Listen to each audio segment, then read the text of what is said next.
Assalamualaikum warahmatullahi wabarakatuh. Alhamdulillah, dalam kesempatan kali ini kita masih bisa belajar walaupun dari rumah, tidak mengurangi semangat kita untuk tetap belajar. Dalam kesempatan kali ini, Ibu Dwi Sugiarti mengampu pelajaran kimia dan kita akan belajar tentang kimia. Apa sih kimia? Mungkin kalian akan mikir ya, kimia apa sih? Dulu belum pernah belajar kimia dan sekarang ketemu pelajaran kimia.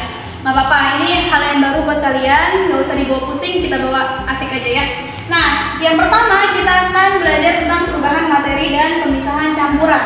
Materi, campuran, apa sih materi, apa sih campuran? Nah, yang pertama perubahan materi dulu. Perubahan materi itu terbagi menjadi dua, fisika dan kimia. Jadi fisika, kimia, biologi itu saling berkaitan karena di sini SMK, jadi kita tidak bertemu dengan biologi. Fisika dan kimia. Yang pertama fisika dulu. Fisika. Apa sih fisika? Fisik berarti ada hubungannya dengan fisik. Perubahan materi yang hanya mengakibatkan perubahan pada fisiknya saja. Jadi dia tidak ada membentuk zat baru.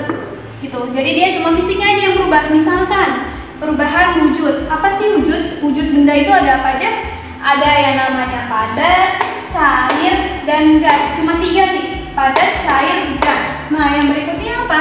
Perubahan ukuran. Ukuran itu besar, kecil, dan lain-lain. Oke, kita ke perubahan wujud dulu. Padat, cair, gas. Misal ya, perubahan fisika itu misal dari padat ke cair.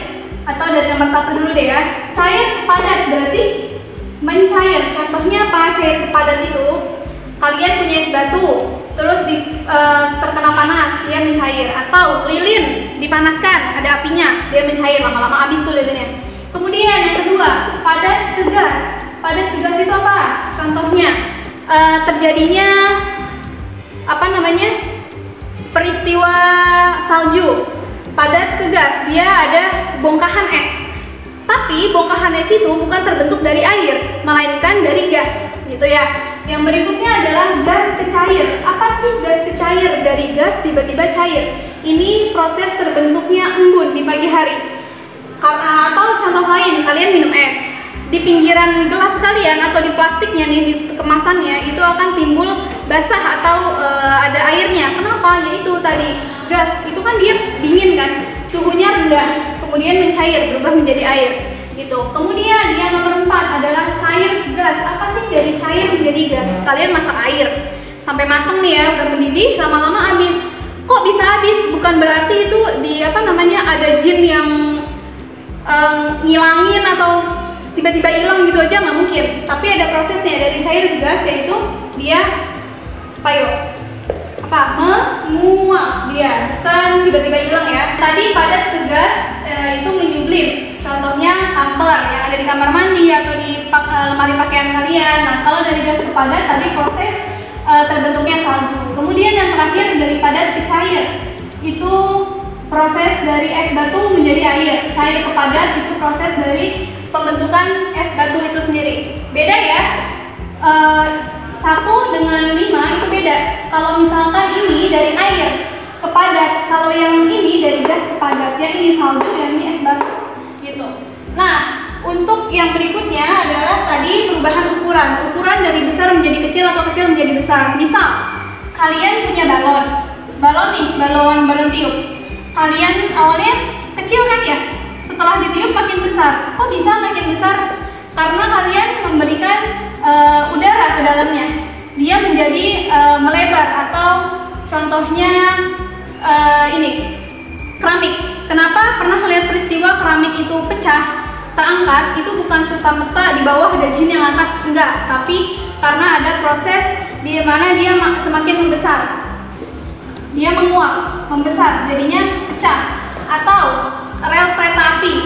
Rel kereta api kenapa dia ada yang patah? Karena dia menguap, dia ukurannya menjadi besar.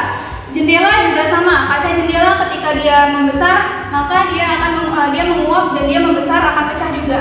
Itu untuk perubahan fisika. Jadi fisiknya yang berubah, zatnya tidak berubah, zatnya masih tetap kaca.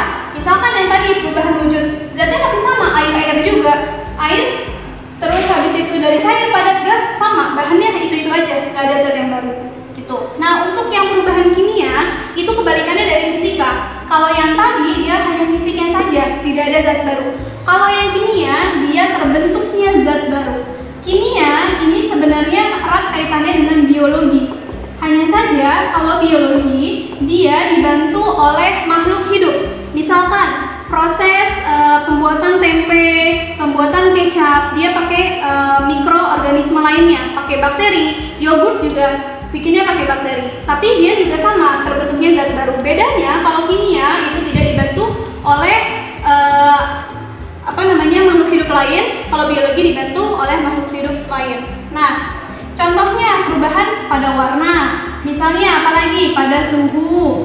Selain suhu ada apa lagi? Cari lagi yang lain nih, 2 lagi, ada 4 ya. Yang pertama pada warna, kedua suhu, ketiga keempat kalian cari. Kemudian contohnya apa? Yang pertama ada perkaratan.